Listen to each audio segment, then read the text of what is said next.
It has to do with Kentucky. Former Kentucky guards are absolutely lighting up this year's playoffs. Devin Booker. Yeah. Jamal Murray. Yeah. De'Aaron Fox. Yeah. Malik Monk. Tyrese Maxey. Shai Gilgeous-Alexander was really good when he played. Yeah. Right. None of those guys had the kind of success at Kentucky that like they're all significantly better NBA players than I think they were in their 1 year at Kentucky. Is that fair to say? Yeah, of course. But some of them weren't ready. Booker's gotten a lot better. I mean, they've all gotten better, obviously. Yeah. That's So what happens. So what I was going to ask is like, is this just a product of one and dones and guys developing when they get to the NBA, or is there something bigger that we can extrapolate with the way that Coach Cal uses his guards and the way that he runs his offense? Because it stands out. Like Devin Booker is an absolute. I don't know how many guys you want over Devin Booker right now in a 7-game playoff series. Like there's probably you could probably count them on one hand. Right. De'Aaron Fox, to me, has proven to be one of the most clutch players in the NBA. Like I can shoot now. I didn't watch the Kings at all. I don't think I've seen 1 second of De'Aaron Fox play before this playoff series, and that dude is a killer. Yeah. Malik Monk, he's figured it out. Like whatever. Well, he's still inconsistent, but sure, he can score. He can Tyrese score. Malik Monk. Listen, Malik Monk is who we thought he'd be. That one doesn't surprise you. Yes. De'Aaron Fox his shot has gotten much better. That's the difference with De'Aaron Fox. Tyrese Maxey is going to be a max player, and it's just like they. Yes. You would think that with all that talent coming through, you're like stacking up Final Fours. But again, you're too young. Like that was the problem, and that's why Calipari's flipped. That's why Shire is trying to be older if he can at Duke.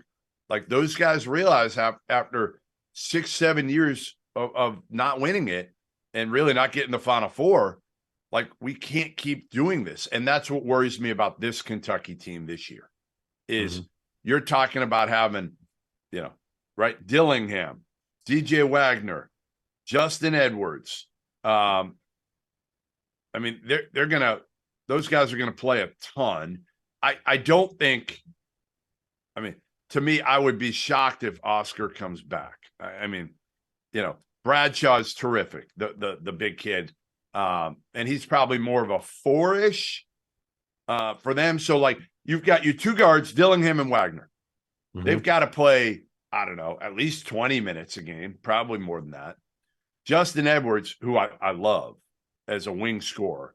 Bradshaw as a 4-man who could step out, athletic, long, skilled, all of it. Like, and then who do you have coming back? I mean, you better have Reeves coming back, because if you don't, where is the shooting going to come from, Robert? Where is the veteran presence going to come from, Robert? Hunter Dickinson, is that the veteran presence? Well, if they get Hunter, yeah, it's a game changer. We know that. I'm saying as presently constituted right now, like Reed Shepherd can shoot. Well, are you, if you're Cal, are you playing Reed Shepherd and sitting DJ Wagner? Well, if you're playing Reed Shepherd, then I think what you're doing is playing 5 freshmen essentially. And that's kind of where you're going to can't do that. You can't do that. You cannot. They're not good enough. We've talked about this freshman class. It is not great. Toppin's gone. Frederick's gone. Wheeler's gone. Damian Collins is gone. Reeves will probably be back. Livingston will probably, he'll be back, right? Casey Wallace is gone. If you think the 2023 class is bad, I spoke with a coach yesterday, and I was just like, so how'd the first weekend go? And they were like, it was the worst. It was the worst EYBL event that I have ever been to. Great. Wonderful. We're going to have to wait till 2025 and Boozer's kid and the kid from Maine. You're not allowed to like Cooper Flag. Like I call him Cooper Cup still. Yeah, you're not allowed to like Cooper Cup. You're not allowed. Not? You are not allowed to. Because I cannot deal with another kid from New England that you will not stop raving about. Like he's going to be the one. He and Boozer's kid. I'm just going to watch. I'm already just having to brace myself for having to root against TJ Power, who seems like a great kid, but I'm just going to have to root against TJ Power because all we're going to hear about all year, Goodman talking about TJ Power.